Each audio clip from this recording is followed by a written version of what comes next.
तमाम अपडेट्स अपने दर्शकों तक पहुंचाते रहेंगे, लेकिन इस वक्त मुख्यमंत्री क्या कुछ कह रहे हैं, पहले वो सुनते हैं। श्री दिनेश कुमार सिंह जी, उत्तर प्रदेश सरकार में कारागार एवं होमगार्ड विभाग के मंत्री डॉक्टर धर्मवीर प्रजापति जी, महिला कल्याण बाल विकास एवं पुष्टाहार विभाग की राज्य मंत्री श्रीमती प्रतिभा शुक्ला जी, लोकप्रिय सांसद श्री लल्लू सिंह जी, महापौर श्री ऋषिकेश उपाध्याय जी, जिला पंचायत अध्यक्ष श्रीमती रोली सिंह जी, लोकप्रिय विधायक श्री वेद प्रकाश गुप्ता जी, विधायक रुधौली श्री रामचंद्र यादव जी, विधायक बीकापुर से अमित सिंह चौहान जी, पूर्व सांसद श्री विनय कटियार जी, ब्रिगेडियर केआर सिंह जी, कुलपति डॉक्टर राम मनोहर लोहिया विश्वविद्यालय प्रोफेसर रविशंकर सिंह जी, डॉक्टर यशपाल सिंह जी, अम्बरीश सिंह चौहान जी, राजेश सिंह जी, आज के इस कार्यक्रम में उपस्थित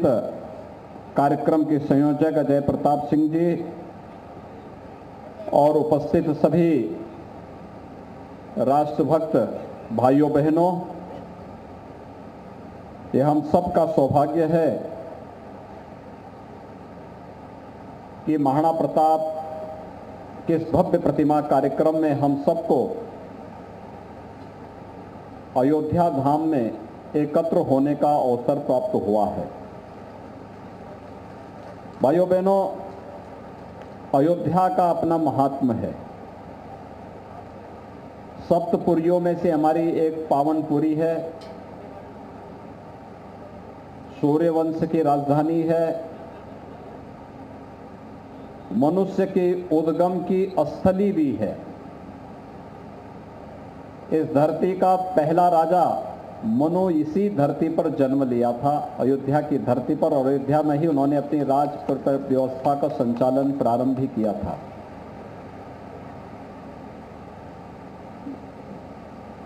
दुनिया की सबसे पवित्र नदी मानी जाने वाली मां सदृश गंगा को इस धराधाम पर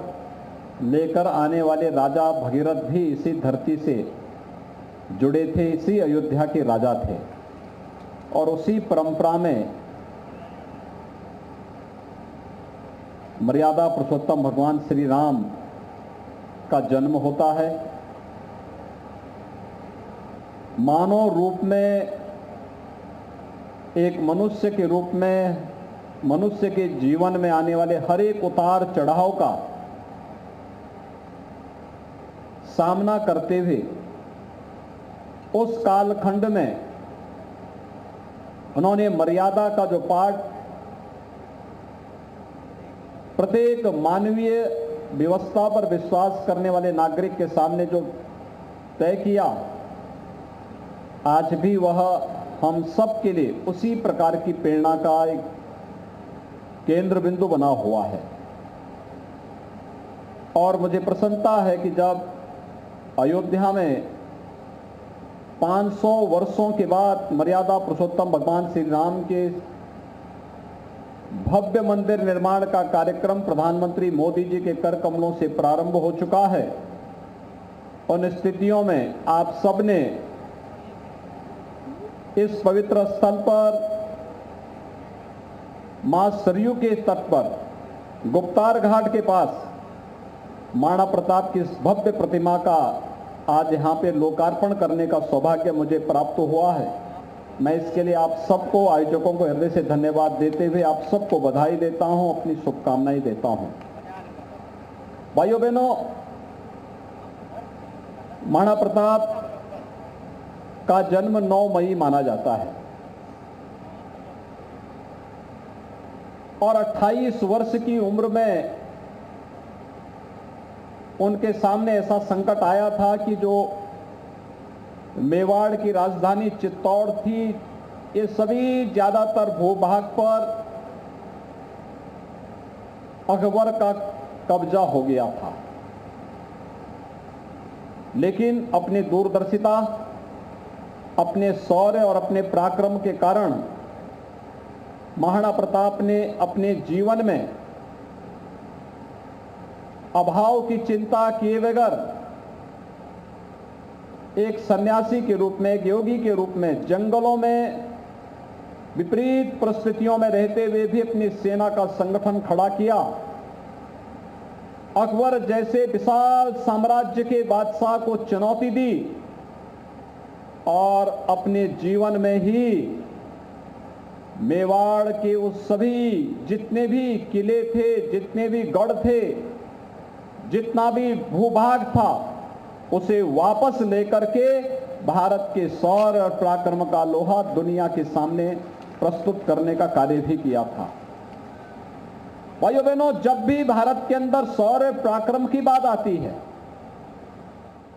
तो मध्यकाल में 3-4 नाम हर एक जवान पर उभर पड़ते हैं।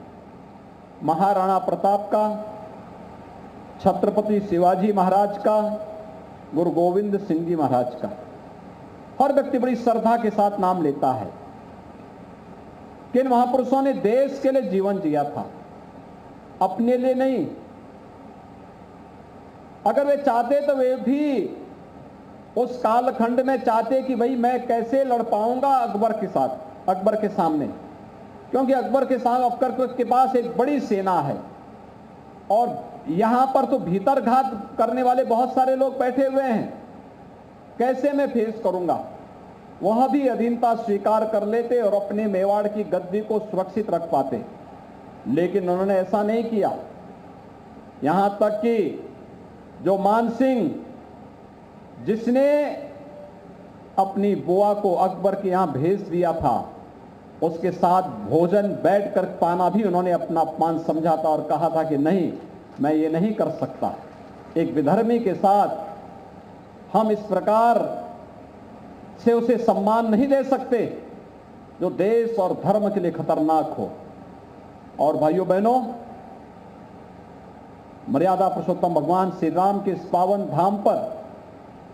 जब भगवान श्री राम के इस पावन धाम पर हम लोग महाराणा प्रताप की इस भव्य प्रतिमा का उद्घाटन का कार्यक्रम कर रहे हैं, मैं सबसे पहले आयोजकों को इस बात के लिए धन्यवाद दूंगा कि उन्होंने बहुत अच्छा स्थान चयन किया है इस कार्य के लिए। क्योंकि एक यहां पर जो घाट है, यह वही घाट है जिस पवित्र घाट को मर्यादा पुरुषोत्तम भगवान श्री राम ने अपनी अंतिम यात्रा के लिए चुना था। इसकी पवित्रता का अंदाजा हम सब लगा सकते हैं। दूसरा, यहां पर प्रधानमंत्री मोदी जी के विजन के अनुरूप अयोध्या को दुनिया की सबसे सुंदरतम नगरी के रूप में स्थापित करने का जो कार्यक्रम चल रहा है, इसमें हमारा वह कार्यक्रम प्रारंभ हुआ है। आज मैं, मेरे साथ मंत्रियों का एक समूह अयोध्या के विकास के कार्यों की समीक्षा करते हुए ही हम लोग लगातार अलग अलग ग्रुप से मुलाकात भी किए हैं, अलग अलग कार्यक्रमों के साथ भी जुड़े हुए हैं। सुबह सुबह मैं आया था, हनुमानगढ़ी में दर्शन किया, दर्शन करने के बाद राम जन्मभूमि में भगवान श्री राम का दर्शन किया, मंदिर के निर्माण कार्य की प्रगति को नजदीक से देखा, फिर वहां से गए प्राथमिक स्वास्थ्य केंद्र का निरीक्षण किया, अयोध्या के विकास के लिए जो 8 ओवर ब्रिजेज बन रहे हैं, ऊपरगामी सेतु बन रहे हैं, उनमें से कुछ का निरीक्षण किया, कुछ की समीक्षा की और फिर वहां से हम लोग एक बेसिक शिक्षा परिषद के स्कूल में भी निरीक्षण करने के लिए गए कि कैसे अध्ययन हो रहा है, क्या सुविधाएं हैं, बच्चों की मन में क्या भावनाएं हैं। वहां पर जाने के बाद फिर भगवान राम का जो प्रिय कार्य था, उन्होंने कहा था कि अगर सचमुच हमें अपने देश और अपने धर्म की रक्षा करनी है तो अछूत और अस्पृश्यता की भावना को सदैव के लिए तिलांजलि देनी ही होगी। और उस समय सबरी के जूठे वेर और निषाद राज गुहा को अपने गले से लगाने का कार्य प्रभु राम ने किया था। हम लोगों को भी आज सौभाग्य प्राप्त हुआ कि हमें भी आज यहां पर एक दलित परिवार ने अपने घर में सहभोज के लिए आमंत्रित किया था और मैं, मेरे सभी मंत्रीगण, हमारे सामान्य सांसद जी, माननीय विधायक जी, ये सभी लोग उस परिवार में गए और उस परिवार के साथ बैठ करके हम लोगों ने सहभोज भी किया, उन्हीं परिवार में सहभोज भी किया, क्योंकि ये तो भगवान राम का काज है। और भगवान राम के काज में विराम कैसा, तो हम लोगों ने एक कार्य भी किया। फिर समीक्षा बैठक भी की। समीक्षा बैठक करके अयोध्या में आज उत्तर प्रदेश सरकार के सभी वरिष्ठ अधिकारी आए हैं, हमारे मुख्य सचिव आए हैं, लोक निर्माण विभाग, आवास विभाग, नगर विकास विभाग, सिंचाई विभाग, अन्य तमाम सभी बड़े विभागों के प्रमुख सचिव, अपर मुख्य सचिव भी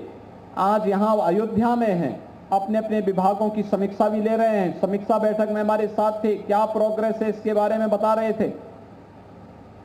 और समीक्षा बैठक के बाद फिर सरयू नदी के इस तट पर विकास की परियोजनाओं को कैसे आगे बढ़ाया जा रहा है, गुप्तार घाट से लेकर के नए घाट तक कैसे हम घाट के विकास की परियोजना के साथ, यानी रिवर फ्रंट के विकास के साथ साथ पर्यटन विकास की संभावनाओं को कैसे आगे बढ़ा रहे हैं, इन सभी विकास की संभावनाओं को निरीक्षण करने के बाद मुझे आपके इस भव्य कार्यक्रम में आने का सौभाग्य प्राप्त हुआ, जब मैं देश और धर्म के लिए अपना सर्वस्व न्यौछावर करने वाले महाराणा प्रताप की इस भव्य प्रतिमा के उद्घाटन कार्यक्रम में हमारे मंत्री समूह को भी इसमें शामिल होने का अवसर प्राप्त हुआ है। मैं इसके लिए आप सभी आयोजकों को हृदय से धन्यवाद दूंगा और मुझे लगता है कि इससे उपयुक्त जगह दूसरी नहीं हो सकती थी। एक आपने सेपरेट पार्क बनाया है यहां पे प्रशासन के सहयोग से मिलकर के, आवागमन में कोई बाधा नहीं और पार्क के दोनों ओर मार्ग है, जो भी यहां से गुजरेगा महाराणा प्रताप का नाम उसके जेहन में एक बार जरूर आएगा, उनका शौर्य, उनका पराक्रम, उनका बलिदान उनके दिमाग में जरूर आएगा कि देश और धर्म के लिए जीने वाला भारत माता का एक ऐसा महायोद्धा किसी कालखंड में इस देश में आया था और गुलामी की बेड़ियों को तोड़ने के लिए जो जज्बा हमारे अंदर पैदा कर गया था, उस जज्बे के कारण ही इस देश ने जब भी चेतना सुप्त हुई, उस सुप्त चेतना को जागृत करने के लिए महाराणा प्रताप का नाम स्मरण किया, तो सुप्त चेतना जागृत होती हुई दिखाई दी और भारत अंगड़ाई लेता हुआ विधर्मियों के खिलाफ, विदेशी शक्तियों के खिलाफ उठ खड़ा होता है। और भाइयों बहनों, आज एक भारत, नए भारत की जो कल्पना प्रधानमंत्री मोदी जी ने की है, ये उसी श्रृंखला का हिस्सा है। आज अयोध्या संवर रही है, सज रही है, दीपोत्सव के माध्यम से दुनिया एक तक होकर के अयोध्या के दीपावली के कार्यक्रम को देखती है। अयोध्या में भगवान राम की जन्मभूमि पर भगवान राम का भव्य मंदिर का निर्माण हो, कौन ऐसा भारतीय होगा जो इसमें सहयोग देने के लिए तैयार हो। हर व्यक्ति, हर भारतीय तैयार है, बड़े मुक्त कंठ से देने को तैयार है, खड़ा हुआ है। और आज उन सबके सहयोग से भगवान राम का भव्य मंदिर के निर्माण का कार्य भी यहां पर पूरी मजबूती के साथ आगे बढ़ रहा है। आज मैंने जाके देखा, पूरा कार्य देखा है, गर्भगृह में तक जाकर के देखा है, क्या प्रोग्रेस है, कितनी तेजी के साथ। और मंदिर ऐसा होगा न भूतो न भविष्यति, भगवान राम का भव्य मंदिर, भगवान राम के व्यक्तित्व के अनुरूप, उनके कृतित्व के अनुरूप जो कभी नहीं हुआ है, वो आज मोदी जी के नेतृत्व में श्री राम जन्मभूमि जो ट्रस्ट बना हुआ है, मंदिर निर्माण ट्रस्ट, वह उसके अनुरूप भव्य मंदिर के निर्माण का कार्य को संपन्न कर रहा है। और वह कार्य आज अयोध्या में संपन्न हो रहा है। विकास की इतनी योजनाएं बन रही हैं, आने वाले समय में अयोध्या दुनिया की सबसे सुंदरतम नगरी के रूप में स्थापित होगी। दीपावली ने इस कार्यक्रम को साबित किया है। मुझे याद है जब 2017 में पहली बार हम दीपावली के आयोजन के साथ यहां जुड़े थे, भाइयों बहनों, मेरे मन में आशंका थी, पता नहीं क्या होगा, क्योंकि यहां पे दीपावली के आयोजन में हर व्यक्ति अपने घर तक सीमित रहता था, सार्वजनिक कोई कार्यक्रम नहीं हो पाता था। आज मुझे प्रसन्नता है, सार्वजनिक रूप से सभी कार्यक्रम पूरी भव्यता के साथ यहाँ पे संपन्न हो रहे हैं। और दीपावली में तो एक उत्सव जैसा माहौल है। अयोध्या के विकास में भी अयोध्या वासियों ने राम जन्मभूमि आंदोलन को कभी मरने नहीं दिया। जब एक विदेशी आक्रांता ने 1528 में श्री राम जन्मभूमि पर भगवान राम के भव्य मंदिर को पवित्र करने का काम किया था, 1528 से लेकर के 1992 तक कोई दिन और कोई वर्ष ऐसा नहीं जब अयोध्या वासियों ने चैन की सांस ली हो। वे लड़ते रहे। अयोध्या में हमने बहुत सारे गांव देखे हैं जो आज भी नंगे पैर चलते हैं। एक ही संकल्प है 500 वर्षों का, अपने प्रभु राम का भव्य मंदिर का निर्माण करके रहेंगे और अपना स्थान वापस लेकर के रहेंगे। बहुत सारे परिवार हैं जो सिर पे साफा नहीं बांधते, केवल एक ही संकल्प है कि जब भगवान राम का भव्य मंदिर बनेगा तब हम अपनी पगड़ी भी धारण करेंगे। और मुझे लगता है आज वह कार्य संभव हो पा रहा है, हो गया है। अब तो 1 वर्ष और इंतजार करिए, भगवान रामलला अपने भव्य मंदिर में विराजमान होंगे। आज भी मैं देश के अंदर कहीं जाता हूं, लोग मुझसे पूछते हैं आपको कैसा लग रहा था जब आपने भगवान राम को टाट से एक मंदिर में स्थापित किया। मैंने कहा मेरे लिए तो गौरव की बात थी, क्योंकि मेरे दादा गुरु के समय मूर्ति स्थापित हुई थी और मेरे समय में भव्य मूर्ति को मंदिर में स्थापित करने का सौभाग्य मुझे प्राप्त हुआ। मेरे लिए इससे बड़ा गौरव की बात क्या होगी। राम जन्मभूमि का पूरा आंदोलन मेरे पूज्य गुरुदेव महंत वैद्यनाथ जी महाराज के नेतृत्व में राम जन्मभूमि मुक्ति के समिति लड़ रही थी, तो हमारी तो 3-3 पीढ़ी इस पूरे कार्यक्रम के साथ जुड़ करके लगी हुई है। तो हमारे लिए, मेरे लिए इससे ज्यादा गौरव की बात क्या होगी। और भाइयों बहनों, आज जो कार्यक्रम आपने महाराणा प्रताप को उनकी भूमिका के अनुरूप उचित स्थान देकर के मां सरयू के तट पर बहुत अच्छा रिवर फ्रंट हमारा ये विकसित होने जा रहा है।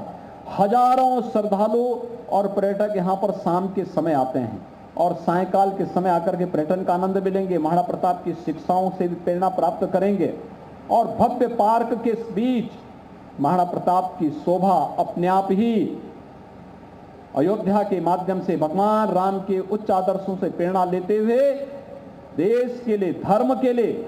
त्याग और बलिदान की एक नई परंपरा को आगे बढ़ाने के लिए हमें प्रेरित करती रहेगी। मैं आयोजकों को आज के इस कार्यक्रम के लिए हृदय से बधाई देता हूं, आप सबको अपनी शुभकामनाएं देता हूं और विश्वास व्यक्त करता हूं कि हम सब मिलकर के अयोध्या की सुंदरतम नगरी के रूप में स्थापित करते हुए अयोध्या में वह सब कुछ देंगे जो अयोध्या की आवश्यकता होगी, और उत्तर प्रदेश वह सब करेगा जो नए भारत के